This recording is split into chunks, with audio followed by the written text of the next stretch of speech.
స్తుతించడానికి, గణపరచడానికి, కీర్తించడానికి ఈ చిన్ని అవకాశం మా అందరికి ఇచ్చి ఉన్నావు. స్తోత్రం నాయన. అవును తండ్రి, నువ్వు మాతో ఉండాలి నాయన, మాలో ఉండాలి. మమ్మల్ని నడిపించాలంటే నీ ఆత్మబలం, నీ ఆత్మశక్తి మాకు కావాలి. మా సొంత బలము, మా సొంత శక్తి మాకు సరిపోదు నాయన. కాబట్టి నాయన, నువ్వు మాతో ఉండి మమ్మల్ని నడిపించమని ప్రార్థిస్తున్నాం నాయన. ఈ దినమిల్ల మమ్మల్ని దీవించావు నాయన, సజీవుల లెక్కలో ఉంచి ఉన్నావు. స్తోత్రం తండ్రి అయిన దేవా. కూడి వచ్చిన ప్రతి బిడ్డను పేరు పేరున ఆశీర్వదించమని ప్రార్థిస్తున్నాం. అయ్యా నాయన, నీవు లేని రోజు మాకు రోజే కాదు నాయన, నువ్వు లేని బ్రతుకు మాకు బ్రతికే కాదు నాయన. అవును తండ్రి, ఈ రోజు మా స్థితి ఇలా ఉందంటే అది నీ మహిమ, నీ యొక్క గొప్ప కార్యములు మాలో జరుపుతున్నావు కాబట్టి. అవును తండ్రి అయిన దేవా, ఈ యొక్క కూడి వచ్చిన ప్రతి బిడ్డ కుటుంబాలను పేరు పేరున మీకు సమర్పిస్తున్నాం. మేము వాక్యం వినబోచుండగా నీ శక్తిని, నీ బలాన్ని, నీ కృపను, నీ బలమైన ఆత్మను మాకు దయచేయమని తల్లి మరియ ప్రార్థనా సహాయముతో, సకల పునీతుల ప్రార్థనా సహాయముతో తండ్రి దేవుణ్ణి అడిగి బ్రతిమాలి వేడుకొనుచున్నాము తండ్రి. ఆమేన్, ఆమేన్, ఆమేన్, ఆమేన్. శక్తివంతుడా, సర్వోన్నతుడా, నీ ఆలయమైన మాకు మిగుల ప్రీతి. శక్తివంతుడా, సర్వోన్నతుడా, నీ వాక్యమైన మాకు మిగుల ప్రీతి. నీ కోవెలలో నిరవాసము చేయాల, నీ దీవెన పొందాలని నా కోరిక. నా ఆశ్రయమా, నా రక్షణమా, నా ఆశ్రయమా, నా రక్షణమా, నీ కృపలో నన్ను నిలుపుట నాకు మేలు. నీ కృపలో నన్ను నిలుపుట నాకు మేలు. శక్తిమంతుడా, సర్వోన్నతుడా, నీ వాక్యమనిన నాకు మిగుల ప్రీతి. యెషయా గ్రంథము 55వ అధ్యాయం తీసుకుందాం. బైబిల్లో ఉన్న వాళ్ళందరూ యెషయా గ్రంథము 55వ అధ్యాయము వచనములు 6వ వచనం నుంచి 11వ వచనం వరకు. యెషయా గ్రంథము 55వ అధ్యాయము వచనములు 6 నుంచి 11వ వచనం వరకు. ప్రభువు దొరికినప్పుడే అతనిని సమీపింపుడు, అతడు చేరువలలో ఉన్నప్పుడే అతని ప్రార్థన చేయుడు. దుర్మార్గులు తమ మార్గమును విడనాడుదురుగాక, తమ ఆలోచనను మార్చుకొందురుగాక. వారు ప్రభువు వద్దకు మరలి వచ్చినచో అతడు వారి మీద దయచూపును. మన దేవుడు వాణ్ణి నిక్కుటముగా మన్నించును. నా ఆలోచనలు నీ ఆలోచన వంటివి కావు, నీ మార్గములు నా మార్గముల వంటివి కావు అని ప్రభువు పలుకుచున్నాడు. నా ఆలోచనలు నీ ఆలోచనల వంటివి కావు, నీ మార్గంలో నా మార్గముల వంటివి కావు అని ప్రభువు పలుకుచున్నాడు. ఆకాశము భూమికి ఎంత ఎత్తుగా ఉన్నదో నీ మార్గములు, నీ ఆలోచనలకు నా మార్గములు, నా ఆలోచనలు అంత ఉన్నతముగా నుండును. వాన మంచు ఆకాశం నుండి దిగివచ్చి అచటికి మరలిపోక భూమిని తడిపి దాని మీద పైరు మొలపించి పంట పండించును. నా నోటి నుండి వెలువడు వాక్కు ఈ రీతిగానే ఉండును. నా నోటి నుండి వెలువడు వాక్కు ఈ రీతిగానే ఉండును. అది నిష్ఫలముగా నా యొద్దకు తిరిగి రాక నా సంకల్పమును నెరవేర్చును, నేను ఉద్దేశించిన కార్యమును సాధించును. ఇది ప్రభువు వాక్కు.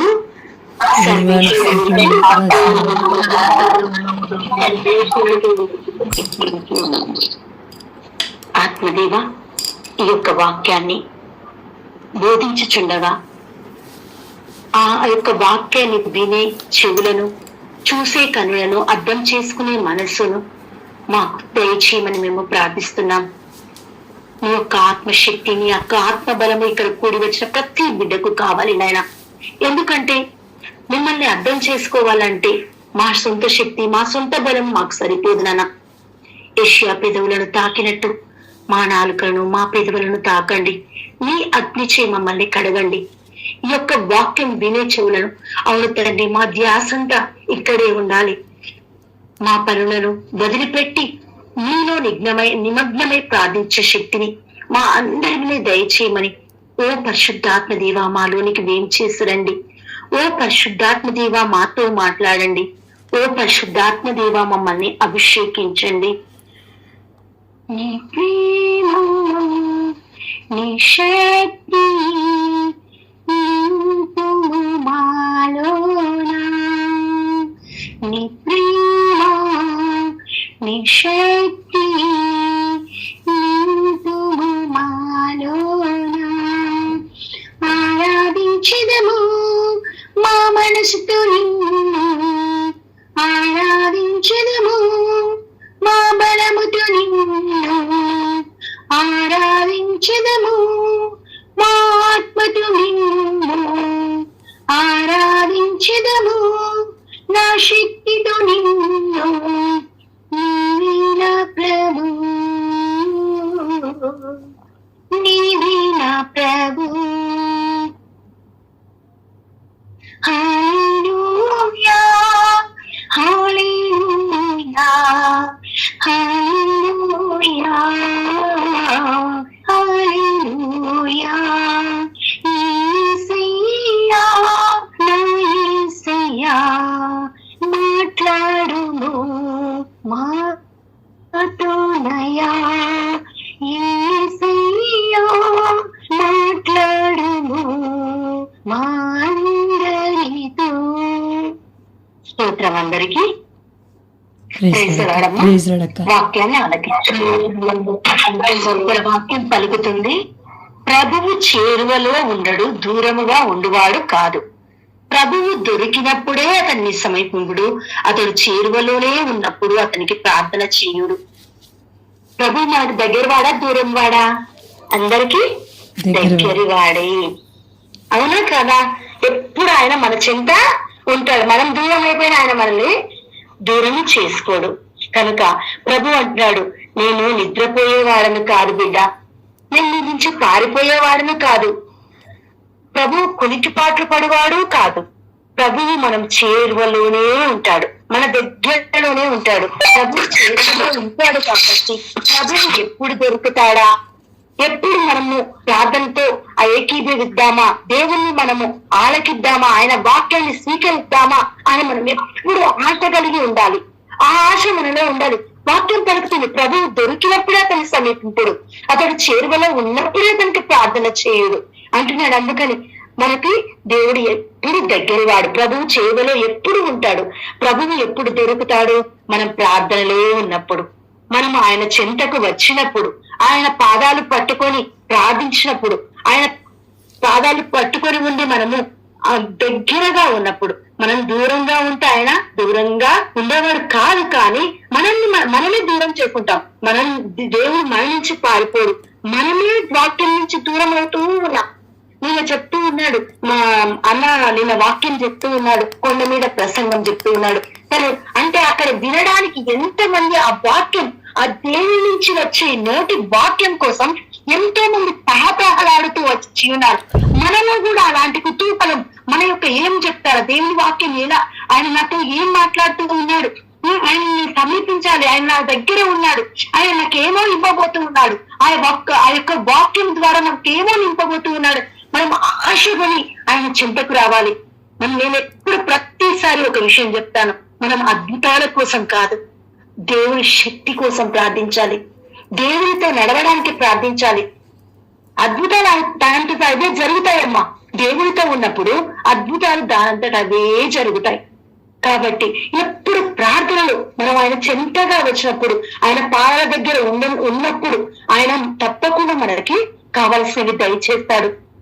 మనం ఆయన దగ్గర వాళ్ళమైతే ఆయన దగ్గర వాడు అవుతాడు. ఉదాహరణకి మనకు దుడుకు చిన్నవాడి చూసుకున్నాం. ఈ దుడుకు లూకాసు వార్త 15వ అధ్యాయం 11వ వచనం నుంచి మనం ఎల్లప్పుడూ చాలా సార్లు ఈ యొక్క స్టోరీ విని ఉన్నాం. ఆ దుడుకు చిన్నవాడు తన దగ్గర ఉన్న తన ఆ బాట అంటే ఆస్తి మొత్తం తీసుకొని దూర ప్రాంతాలకి పారిపోయాడు. అతడు అక్కడ విచ్చలవిడి తనంతో, వేశ్యలతో తనకున్న ఆస్తినంతా, తండ్రి తనకిచ్చిన ఆస్తినంతా కాజేసి తండ్రి కుటుంబానికి దూరమయ్యాడు. కానీ ఆ తండ్రి మాత్రం ఆయన కోసం తహతహలాడుతూ ఎదురు చూస్తూనే ఉన్నాడు. నా కుమారుడు ఎప్పుడు తిరిగి వస్తాడా, నా కుమారుడు ఎంత నా చింత ఉంటాడా.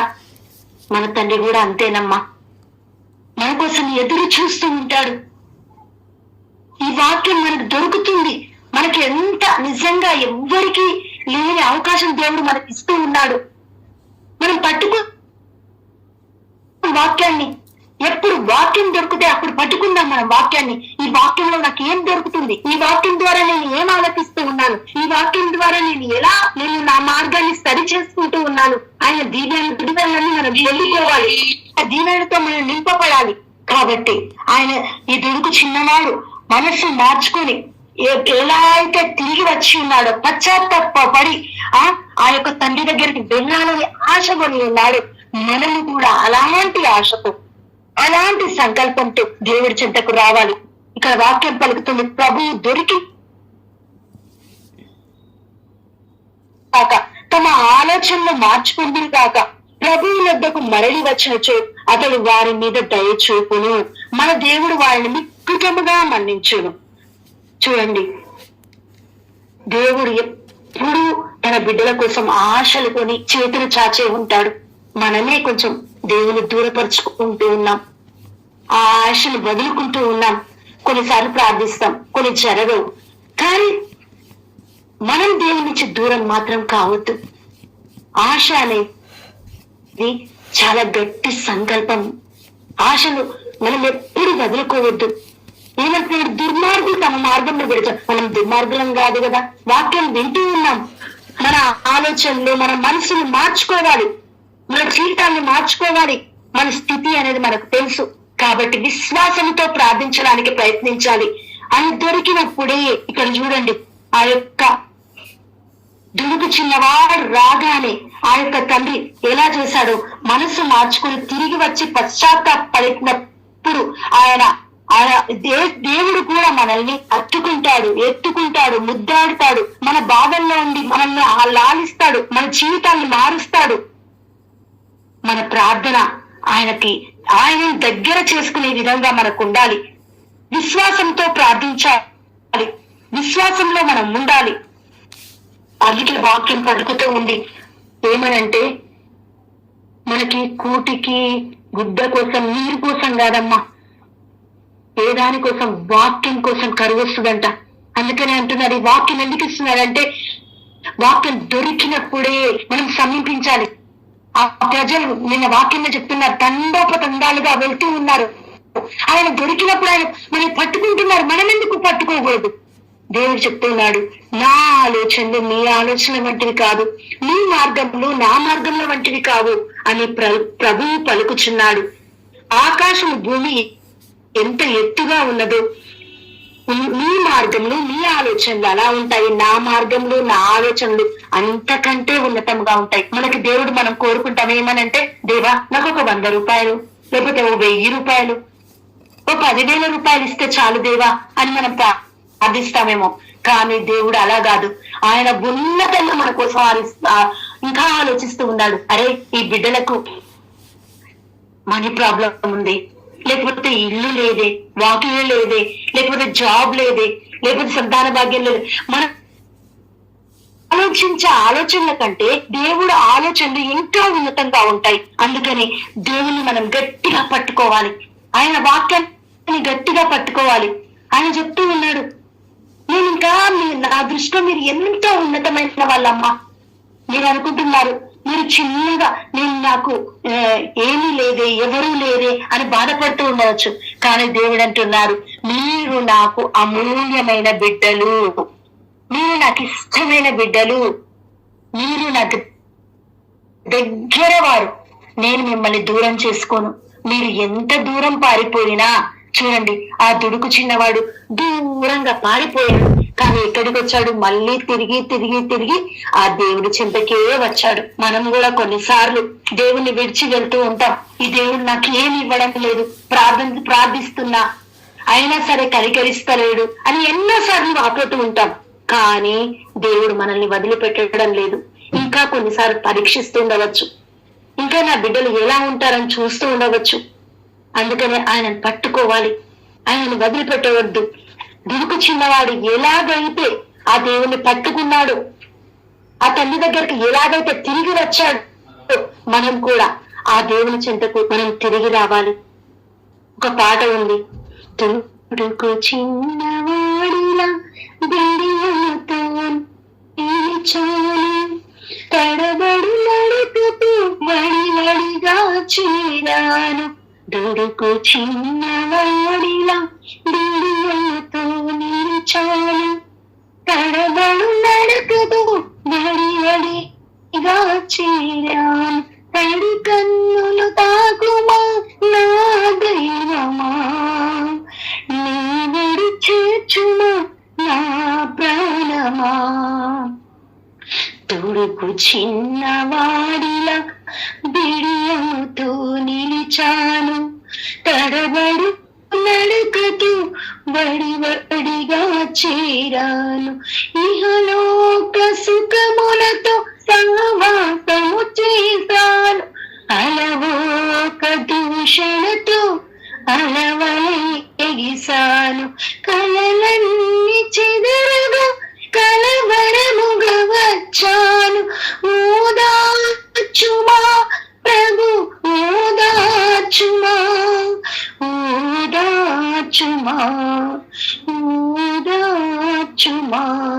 మనము కూడా ఈ దుడికి చిన్నవాడు ఎలాగైతే దేవుని చెంతకు తండ్రి చెంతకు ఆయన తండ్రి వదిలిపెట్టిన దుడుకు చిన్నవాడు వదిలిపెట్టిన ఆ తండ్రి ఎదురు చూస్తున్నాడన్న ఆశతో ఇంకొక ఆశ, నా తండ్రి నన్ను కనీసం దక్కున చేర్చుకోడా, నన్ను తన పని వాళ్ళలో ఒకలా ఉంచుకోడా అనే ఆశతో వచ్చాడు. కానీ ఆ తండ్రి ఎలా చూశాడంటే తన కుమారుని గొప్పగా చూశాడు. ఈ రోజు వాక్యంలో ఇప్పుడు మనం చదువుకున్నట్లు ఆయన మన స్థితిని ఉన్నతంగా చూస్తాడు. మనం ఎన్నో ఈ లోక ఆశలకు సుఖభోగాలకు దాసులమై ఆయన దూషిస్తూ ఉండవచ్చు, మనం ఆయనను బాధ పెడుతూ ఉండవచ్చు. కానీ ఆయన మనకు మాత్రం దగ్గరివాడు. ఆయన ఆలోచనలు చాలా ఉన్నతమైనవి, మనల్ని చాలా ఉన్నతంగా ఉంచాలని ఆయన ఆశపడుతూ ఉన్నాడు బిడ్డ. కాబట్టి ఎప్పుడు మనం ఆయన వాక్యంలో నిమగ్నమై ఉండాలి, వాక్యాన్ని పట్టుకోవాలి గట్టిగా, ఎల్లప్పుడూ వాక్యాన్ని పట్టుకోవాలి. ఇక్కడ వాక్యం పలుకుతుంది, వాన మంచు ఆకాశం నుండి దిగివచ్చి అచడికి మరలిపోక భూమిని తడిపి దానిపైన పైరు మొలపించును పంట పండించును అని వాక్యం పలుకుతుంది. దేవుడిచ్చిన వాక్యము కూడా ప్రతి ఒక్కరికి ఒక్కొక్క వాగ్దానాన్ని దేవుడు ఇస్తూ ఉంటాడు. మీకు ఇచ్చారో లేదో నాకు తెలియదు. మనం తీసుకున్నప్పుడు చాలా సార్లు వాగ్దానాలు ఇస్తూ ఉంటాయి. ఆ వాగ్దానాన్ని మనం గట్టిగా పట్టుకోవాలి. ఎందుకు వదిలిపెట్టాలి? వాగ్దానం అంటే దేవుని వాక్యం. ఆ వాక్యాన్ని మనం వదిలిపెట్టకూడదు, గట్టిగా పట్టుకోవాలి. మనకిచ్చిన వాగ్దానాన్ని దేవుడు ఎప్పుడు తీసిపెట్టాడు. దేవుడు పలుకుతూ ఉన్నాడు, నా మార్గం ఉన్నతమైనది. ఒకవేళ ఇప్పుడు వాక్యం ఉంటుంది, వాన మంచు ఆకాశం నుండి దిగివచ్చి అచటికి మరలిపోక భూమిని తడిపి దాని మీద పైరు మొలచి పంట పండించును. అలాగే దేవుని వాక్యం మనకు వాగ్దానం. ఈ వాగ్దానం కూడా బిర్రగా పట్టుకోవాలి, గట్టిగా పట్టుకోవాలి. దేవా నాకు ఇస్తానన్నావు కదా, దేవా ఇలా చేస్తానన్నావు కదా. నాకు 22 సంవత్సరాల క్రితం దేవుడు ఒక వాగ్దానాన్ని ఇచ్చాడు. ఆదికాండము 50వ అధ్యాయము 20వ వచనంలో దేవుడు పలుకుతున్నాడు, నేను నిన్ను నీ పిల్లల్ని పోషిస్తాను, ఎల్లప్పుడూ నేను నీకు తోడుగా ఉంటాను. నేను ఒక వాగ్దానాన్ని గట్టిగా పట్టుకున్నాను. నిజంగా ప్రతిరోజు జ్ఞాపకం చేసుకుంటాను. ప్రతిరోజు మీరు నమ్మినా నమ్మకపోయినా ప్రతిరోజు ఆ వాక్యాన్ని జ్ఞాపకం చేసుకుంటా. దేవా నేను నా పిల్లల్ని పోషిస్తా అన్నావు, నన్ను పోషిస్తా అన్నావు, నాకు ఎల్లప్పుడు తోడుగా ఉంటా అన్నావు, నా బిడ్డలకు తోడుగా ఉంటానన్నావు, నన్ను వదిలిపెట్టనని చెప్పావు కదా. నీ వాక్యాన్ని పట్టుకున్నాను దేవా, నన్ను వదిలిపెట్టకు, నా బిడ్డల్ని వదిలిపెట్టకు. నిజంగా చెప్తున్నాను, ఈ వాక్యాన్ని ఎప్పుడైతే నేను గట్టిగా పట్టుకున్నానో ఇప్పటి వరకు ఆ దేవుడు నా చేయి వదిలిపెట్టలేదు. కొన్నిసార్లు నేనైనా అటు ఇటు ఉండవచ్చు, కానీ దేవుడు ఎప్పుడు మనకు తోడుగానే ఉంటాడు. ఎన్నోసార్లు బాధపడుతూ ఉంటాం, ఏడుస్తూ ఉంటాం. దేవుడు ఒక్కొక్కసారి ఒక్కొక్క వాక్యం ఇస్తూ ఉంటాడు. ఆ వాక్యాన్ని మనం గట్టిగా పట్టుకోవాలి. దేవుడు వాక్యం పలుకుతూ ఉంది ఏమని, ఎప్పుడు వాన మంచు ఎలాగైతే వచ్చే అది పై నుంచి పైకి వెళ్ళిపోవు, భూమి మీద పడి పైరు మల్పించి పంట పండిస్తాయి. అలాగే ఆ దేవుని యొక్క వాక్కు కూడా మన హృదయంలో, మన మనసుల్లో, మన కుటుంబాల్లో వచ్చి తప్పకుండా ఆయన ఇచ్చిన వాగ్దానాల్ని నెరవేర్చిన తర్వాతనే ఆ వాక్యము దేవుడు తీసుకుంటాడు. మనం విశ్వసించుదా. ఇదొకటేం కాదు, నాకు వాగ్దానాలు చాలా సార్లు దేవుడు ఒకే వాగ్దానాన్ని చాలా చాలా సార్లు ఇచ్చి ఉన్నాడు.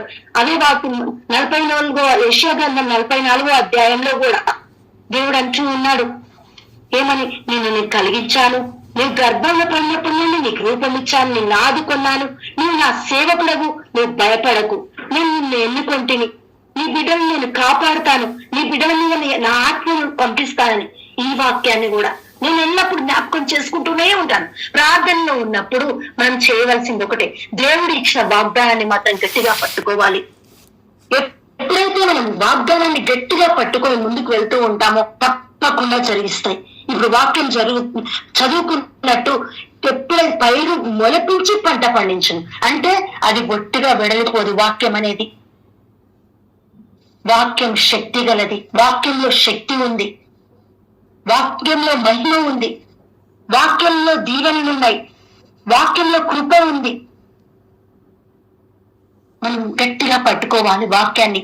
ఆయన మన కుటుంబాలకు వచ్చి మనకి ఆయన దీవెనలు ఇచ్చిన తర్వాతనే, మనకు కావాల్సిన అందించిన తర్వాతనే, చూడండి ఒకసారి వాక్యంలో ఎంత మంచిగా చెప్తున్నాడు దేవుడు వాక్యాన్ని.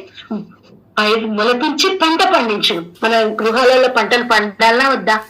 మనకు దీవెనలు కావాలన్నా వద్దా? దేవుడు మనతో మాట్లాడాలన్నా వద్దా? చెప్పండి. మాట్లాడలేక కదా, దేవుడిని మనం గట్టిగా పట్టుకోవాలి కదా, విశ్వసించాలి, ఆయన వాక్యాన్ని గట్టిగా పట్టుకోవాలి. నిజంగా నేను ఎన్నోసార్లు ఈ వాక్యాన్ని ఇప్పుడు నాకు జోసు ఎప్పుడు 5:30కి ఫోన్ చేసింది, అప్పుడే 5:25. ఇంకా నేను రోజరీకి వెళ్తున్నా, ఆల్రెడీ రోజరీకి బయలుదేరాను. ఎందుకో ఫోన్ సౌండ్ వినపడి మళ్ళీ లోపలికి వచ్చి ఫోన్ తీశాను. దేవా, అప్పుడు నేను రోజరీకి వెళ్ళిపోయాను. రోజరీ నుంచి వచ్చిన తర్వాత ఆలోచిస్తున్నాను, ప్రార్థన చేసుకుంటూ ఉన్నాను, దేవా ఏం వాక్యం తీసుకోవాలి. ఇందులో సడన్ గా నేను సరే నీ చిత్తం, నీ యొక్క ఆత్మశక్తి నాతో ఉంటే ఏదైనా నేను చెప్పగలను, కాబట్టి నీ తోడ్పాటు నాకు కావాలి అని వాక్యం తీస్తే నాకు ఈ వాక్యం వచ్చింది. ఈ వాక్యం నాకు బోధిస్తూ ఉన్నాడు, మన అందరికి కూడా దేవుడు బోధిస్తూ ఉన్నాడు. కాబట్టి విశ్వసించాలి బిడ్డ. నువ్వు మనుషుల వద్ద పరిగెత్తకు, వాక్యాన్ని పట్టుకో. ఈ కూర్చున్న కొద్దిసేపు వాక్యం విన్నాం, వాక్యాన్ని విన్నారు. ఈ వాక్యం నాకు ఎందుకు ఇచ్చాడు దేవుడు? ప్రభు దొరికినప్పుడు సమీపించమన్నాడు కదా, ఆయన కావాల్సినవన్నీ మనకి ఇస్తానన్నాడు కదా, ఉన్నతంగా మనల్ని ఆశీర్వదిస్తా అన్నాడు కదా. మనం ఆలోచించాలి, ఈ వాక్యాన్ని ఇప్పుడే వదిలిపెట్టకూడదు. ఈ యొక్క వాక్యాన్ని ఒక బంగారు వాక్యంగా మనం స్వీకరించాలి. బంగారాన్ని అయితే దాచిపెట్టుకుంటాం, బీరువాలో దాచిపెట్టుకుంటాం, భద్రంగా దాచిపెట్టుకుంటాం. కొంతమంది ఎక్కువగా ఉంటారు, లాకర్లలో పెట్టుకుంటారు. వాక్యాన్ని కూడా మనం అంత గట్టిగా పట్టుకోవాలి బిడ్డ. బంగారానికే అంత విలువిస్తున్నాను, ఇప్పుడు బంగారాన్ని సృష్టించిన ఆ దేవుడికి ఎంత విలువ ఇవ్వాలి మనం, అవునా కాదా? అవునక్క.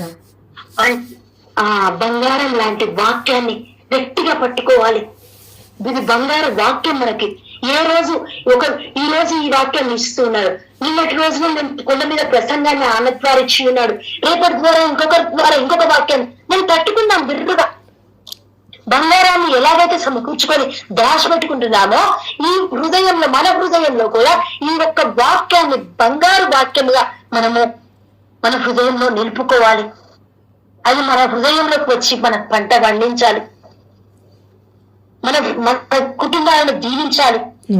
నిజంగా చెప్తున్నాను, నేను చాలా సార్లు ఏడుస్తూ ప్రార్థన చేసినప్పుడు, నేను అలా ప్రార్థన చేసినప్పుడు మళ్ళీ పదే ఒకే వాక్యం, బారూకు గ్రంథం 5వ అధ్యాయంలో కూడా చాలా సార్లు దేవుడు చెప్తూ ఉన్నాడు, యెరూషలేము కుమార్తె, నీ విచార వస్త్రమును తొలగించి దైవ వైభవము అనే శాశ్వత సౌందర్యము ధరించు, నీవు దేవుని నీతి వస్త్రము కప్పుకో, నిత్యమైన దేవుని వైభవం కిరీటంగా తల మీద పెట్టుకో, దేవుని మరణందరికీ చూపిస్తాడని, నేను ఎల్లప్పుడూ నీకు శాంతి భద్రత నేను కలిగిస్తాను, నీ బిడ్డను నేను ఎత్తి పట్టుకుంటాను. నేను ఈ వాక్యాన్ని ఎందుకంత గట్టిగా పట్టుకుంటున్నానంటే ఆయన నాకు ఒక బంగారు వాక్యంగా నాకు ఇస్తున్నాడు. కాబట్టి మనకిచ్చిన వాక్యాలను చాలాసార్లు ఏంటి, న్యూ ఇయర్ కి క్రిస్మస్ కి కార్డులు ఇస్తా ఉంటారు. అది ఏదో కార్డులాగా తీసుకుంటాం, తీసుకుపోయి బైబిల్లో పెట్టడమో ఎక్కడో చేయడం కాదు. పట్టుకున్నాం వాక్యాన్ని బిరుగా గట్టిగా పట్టుకొని, ఈ వాక్యం నాకు ఈ వాక్యం ఏం బోధిస్తూ ఉంది నిజంగా. ఇప్పుడు నేను చదివిన బారుకు గ్రంథం, నేను ఇంతకు ముందు చిన్న సిస్టర్ ఇంతకు ముందు మనకి జ్యోత్స్న పెట్టింది, సిస్టర్ చనిపోయారు ఈ మధ్య అని ఆ ఫోటో. ఆ సిస్టర్ కాడికి ఆ 2022 ఆ సమయంలో నేను చాలా సార్లు సిస్టర్ కాడికి వెళ్ళేదాన్ని. ఆమె ఒడిలో తలబెట్టుకుని ఏడ్చేదాన్ని బాగా. అప్పుడు నాకు మళ్ళీ ఆ సిస్టర్ కోసం నాకు ఏ వాక్యం అయితే వచ్చిందో, బారుకు గ్రంథం 5వ అధ్యాయం 1వ వచనం సేమ్ అదే వాక్యం ఆ సిస్టర్ కూడా చెప్పి ఉన్నారు. నాకు ఏదైనా అవసరం చెప్పడంగా ఆ సిస్టర్ దగ్గరికి వెళ్ళేదాన్ని. ఆమె దగ్గర ఊరికి చాలా ఓదార్పు కలిగేది. ఎట్లా అంటే ఒక మనుషుల దగ్గరనే అంత ఓదార్పు కలిగితే మనకు దేవుని వాక్యంలో ఎంత ఓదార్పు ఉండాలి చెప్పండి. ఎంత శక్తిగల వాక్యము. మనం విశ్వసిస్తే ఆ వాక్యం మనల్ని ఎంత ఉన్నతంగా ఆశీర్వదిస్తుంది. నరుని నమ్ముకున్నట కంటే దేవుని నమ్ముకున్నట మేలని వాక్యం పలుకుతూ ఉంది. దేవుడు మనల్ని ఉన్నతంగా ఉంచాలని చూస్తూ ఉన్నాడు. ఆయన మనకు ఉన్నతమైన ఆశీర్వాదాలను ఇవ్వాలని చూస్తూ ఉన్నాడు. కాబట్టి వాక్యాన్ని విశ్వసిద్దాం. వాక్యాల్లో పోయే ముందు మళ్ళీ ఒక చిన్న పాట. నీ వాక్యమే నన్ను బ్రతికించును, బాధలలో నిలిచును,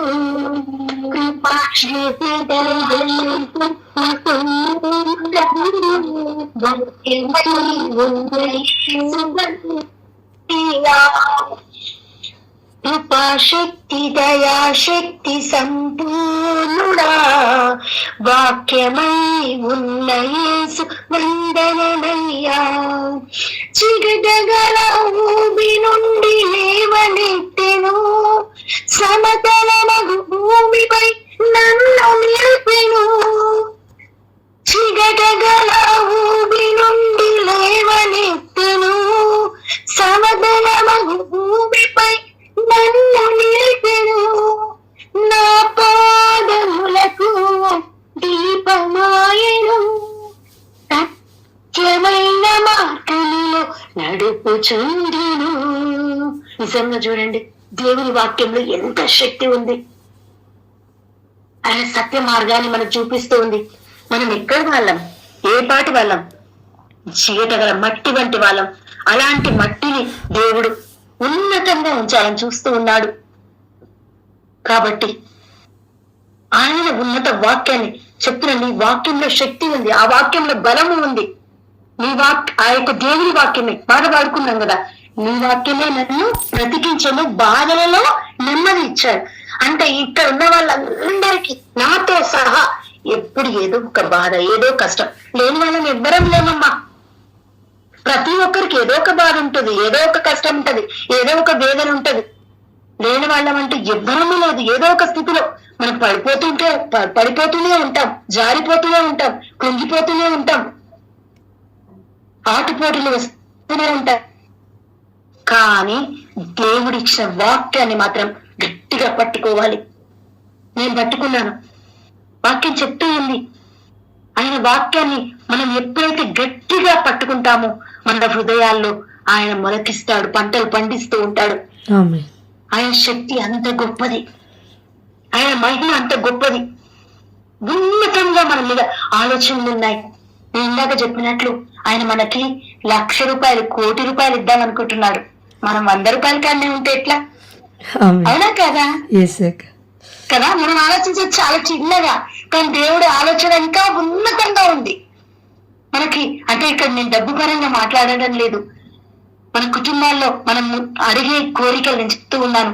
అవి ఏవైనా కావచ్చు. చెప్పాను కదా ముందటగా, ఉద్యోగం కావచ్చు, వ్యాపారాలు కావచ్చు, ఆస్తి అంతస్తులు కావచ్చు, బిడ్డలు కావచ్చు, బిడ్డల జీవితంలో చదువులు కావచ్చు. దేవుడు నా బిడ్డకు మార్కులు మంచి మార్కులతో ఇస్తే చాలు, పాస్ అయితే చాలు అనుకుంటాడు. కానీ దేవుడు ఫస్ట్ క్లాస్ లో ఉంచుతాడేమో. నాకు చిన్న ఇంటిని ఇస్తే చాలు అనుకున్న దేవుడు, కానీ ఉన్నతంగా పెద్ద ఇంటిని ఇద్దామని చూస్తూ ఉన్నాడేమో. పట్టుకోండి వాక్యాన్ని, గట్టిగా పట్టుకుందాం. మన ఆలోచనలు మనకి ఇక్కడికి మాత్రమే, కానీ దేవుడి ఆలోచనలు అలాంటివి కాదు. ఆయన వాక్యం పలుకుతుంది, ఆకాశం భూమికి ఎంత ఎత్తుగా ఉండునో మీ మార్గంలో మీ ఆలోచనలకు నా మార్గము నా ఆలోచనలు అంత ఉన్నతమైనవి. దేవుని దృష్టిలో మనం అందరం అమూల్యమైన బిడ్డలం, ఇష్టమైన బిడ్డలం. నిజంగా మనం మామూలు జనం కాదు. నేను ఎప్పుడు ఈ వాక్యం నాకు చాలా ఇష్టం. మీరు మామూలు ప్రజలు కాదు. హెబ్రీయుల గ్రంథంలో వ్రాసినట్టు రాజరిక గురుకులం, యాజకులు. మీరు యాజకులు అంటున్నాడు, ప్రవక్తలు అంటున్నాడు. ప్రతి ఒక్కరు గుర్తుంచుకోవాలి, మనం సామాన్య ప్రజలము కాదు. జ్ఞాన స్నానం తీసుకున్న ప్రతి బిడ్డ, బాప్టిజం తీసుకున్న ప్రతి బిడ్డ ఒక రాజు, ఒక యాజకుడు, ఒక గురువు, ఒక దేవునికి ఉన్నత నామములో సృష్టించబడిన ఆయన సంకల్పంలో ఆశీర్వదించబడ్డ బిడ్డలం, ప్రవక్తలం. ప్రతి ఒక్కరు ఒక్కొక్క ఇంట్లో తమ ఇంట్లో ప్రవక్తలే. అవునా కాదా? మన ఇంట్లో మనం ప్రవక్తలం. నిజంగా మనం ఒక గురువులం. దేవుడు అంత మంచిగా చెప్తూ ఉన్నాడు కదా వాక్యాన్ని. ఎందుకు మనం వాక్యాన్ని వదిలిపెట్టకండి. ఏ రోజు ఆ వాక్యం, ఆ రోజు నైట్ మొత్తంలో మనం వేసుకోండి ఈ వాక్యాన్ని. నేను మాట్లాడిన మాటలు కాదు, దేవుడు మాట్లాడిన మాటల్ని. మనం ఏ పాటి వాళ్ళమమ్మా? మనం చాలా తక్కువ స్థితిలో ఉన్న వాళ్ళం, కానీ దేవుడు ఉన్నతంగా ఆశీర్వదించాలనుకుంటున్నాడు. ఆయన అంటున్నాడు, నా నోటి నుండి వెలువడు వాక్కు ఈ రీతిగానే ఉండును, అది నిష్ఫలముగా నా యుద్ధకు తిరిగి రాక నా సంకల్పం నెరవేర్చును, నేను ఉద్దేశించిన కార్యములను సాధించును. ఆమేన్. దేవుడు మనకు ఉద్దేశించిన కార్యములు, మన జీవితంలో ఉంచిన ఏమి ఇవ్వాలనుకుంటున్నాడో, ఏమి ఇద్దామనుకుంటున్నాడో, మన మీద ఎంత ఆశ పెట్టుకున్నాడో, ఆశలన్నీ మనం నెరవేర్చాలి కదా. ఆయనతో మనం ఉండాలి కదా. అవునా కదా? మనము ఆయనతో ఉండాలి, ఆయనలో ఉండాలి. ఏదో వచ్చినాం, కూర్చున్నాం, వాక్యం విన్నాం, అమ్మాయి అయిపోయింది. కరెక్ట్ 9 o'clock అనుకున్నాం, లేకపోతే 9:10 అయిపోయింది వాక్యం, ఇంకా అయిపోయింది. ఇక్కడ వదిలిద్దాము మనం వాక్యాన్ని. నేను చెప్పినట్లు నేను ప్రతి రోజు నాకు ఇచ్చిన ఆ వాగ్దానాలు, ఆదికాండం 50-20 కావచ్చు, లేకపోతే యెషయా గ్రంథం ఈ 44వ అధ్యాయం, బారూక్ గ్రంథం 5వ అధ్యాయం, నేను నిలబెట్టుకుంటా. దేవుడు నాకు ఇచ్చావు, ఈ వాక్యాన్ని ఇచ్చావు కాబట్టి నన్ను నిలబెడుతున్నావు. ఈ వాక్యాన్ని ఇచ్చావు కాబట్టి నా స్థితిని పెంచుతూ ఉన్నావు. ఈ వాక్యాన్ని ఇచ్చావు కాబట్టి నా బిడ్డలను దీవిస్తూ ఉన్నావు. నిజంగా దీవిస్తూ ఉన్నాడు. నా బిడ్డలకు 10-15 వేల రూపాయల జాబ్ కానించి ఈ యొక్క 6-7 సంవత్సరాల్లోనే ₹1,00,000 జాబ్ వరకు దేవుడు తీసుకెళ్లాడు. స్తోత్రం. అంటే దేవుడు అంత ఉన్నతంగా ఉంది ఆయన ఆలోచన. మన ఆలోచనలు కాదండి, అవి దేవుడి ఆలోచనలు. నేను పట్టుకున్నాను వాక్యాన్ని, ఆయన దీవిస్తూ ఉన్నాడు. మనమందరం కూడా ఇక్కడ సంఘంలో ఈ గ్రూప్ లో ఎంతమంది 25 మంది జాయిన్ అయి ఉన్నారు. వాళ్ళు కావచ్చు, వాళ్ళ ఫ్యామిలీస్ కూడా జాయిన్ అయ్యి ఉండొచ్చు. పట్టుకోండి, ప్రతి ఒక్కరు వాక్యాన్ని పట్టుకుందాం గట్టిగా. దేవా నువ్వేమంటున్నావు? ఎలాగైతే నీ నోటి నుంచి వెలువడు వాక్కు భూమిని తడిపి ఎలాగైతే మొలకిస్తుందో, మా కుటుంబాలు కూడా తడుపు నాయన. నువ్వు కూడా మా దగ్గర ఉంది నాయన, మా చెంతనే ఉండు. నీ సంకల్పాన్ని నాలో నెరవేర్చు. మా ఉద్దేశాలని ఈ ఉద్దేశాలుగా మార్చుకునే విధంగా మమ్మల్ని చెయ్యి అని మనం ప్రార్థించాలి. ఆయనలో ఉండాలి, ఆయనతో నడవాలి, ఆయనతో మాట్లాడాలి. విశ్వసిద్ధం బిడ్డ, ఈ యొక్క వాక్యంలో శక్తి ఉందమ్మా. ఈ వాక్యంలో జీవం గల వాక్యం ఇది. మనం చూస్తూ ఉన్నాం. అది యోహాను రాసిన లేఖ, యోహాను 1వ అధ్యాయంలోనే ఆదిలో వాక్కు ఉండేను, ఆ వాక్కు దేవుని యొద్ద ఉండేను, ఆ వాక్కు దేవుడై ఉండేను. మనము నీరస పడిపోవద్దు. ఎలాంటి సందర్భాలు వచ్చినా, ఎన్ని కష్టములు వచ్చినా, ఎలాంటి బాధలు వచ్చినా వాక్యాన్ని పట్టుకుందాం.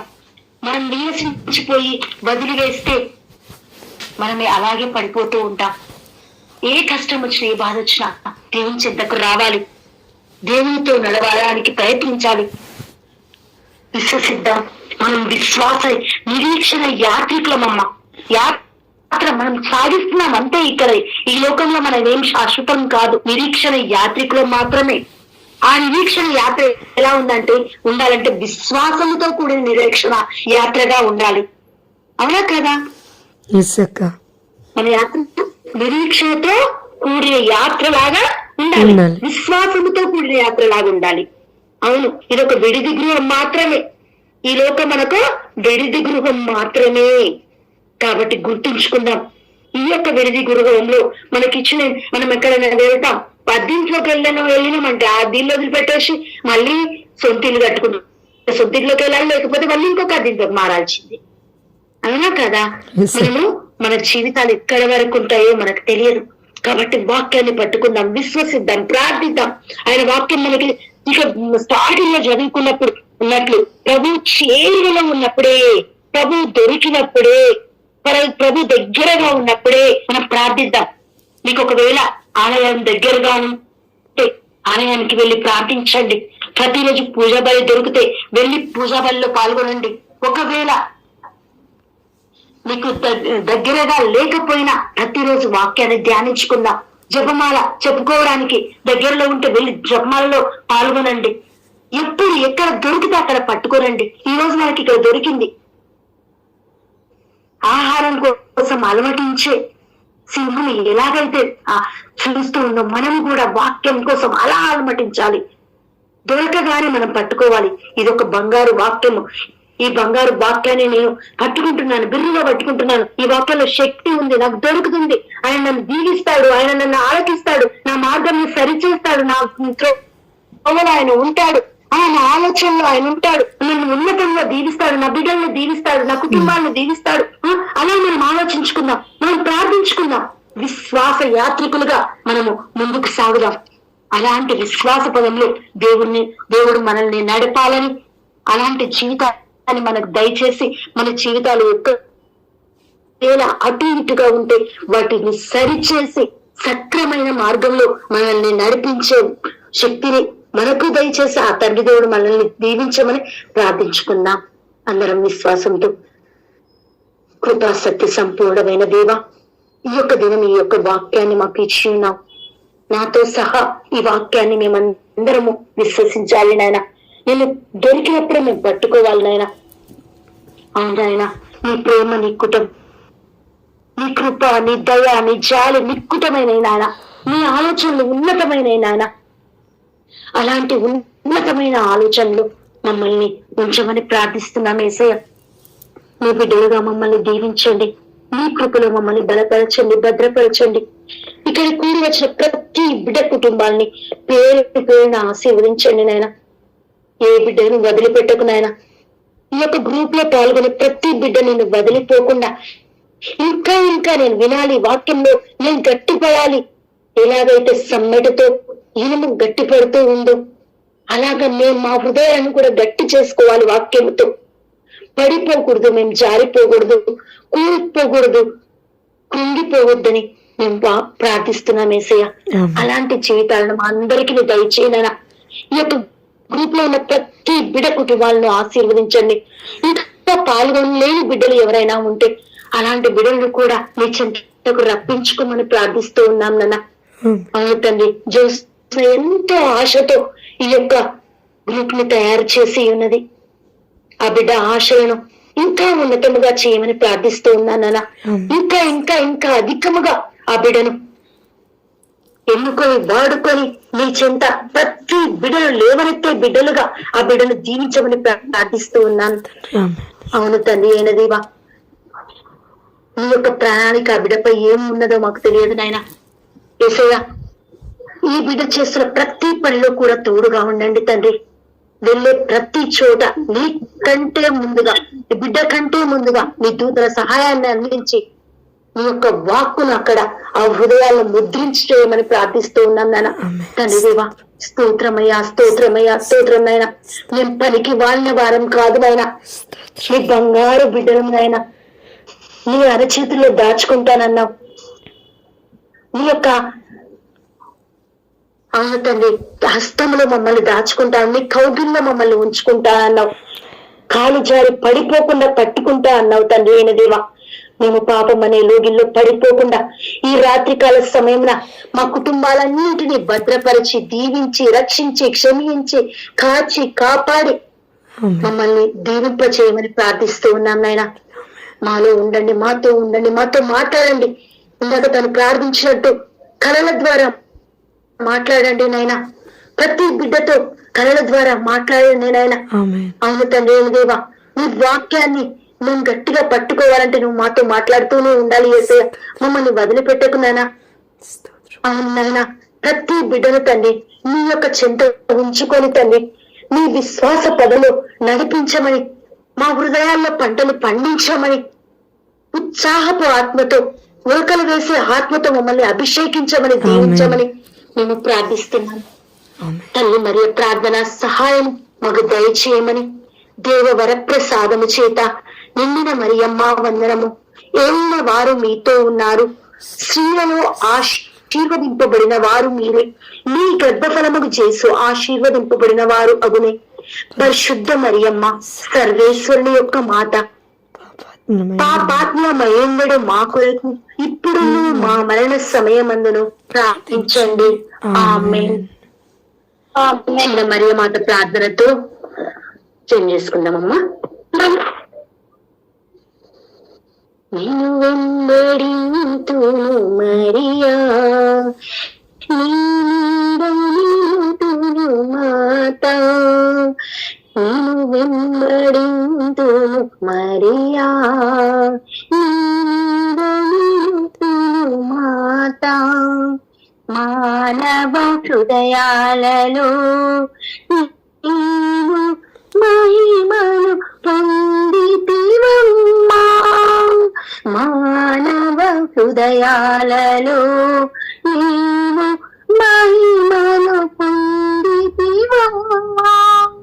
నిన్ను వెంబడింతును మరియా, నీడనింతును మాత. ఏడేడు బాకులు ఎడమ ఎస్ అక్క.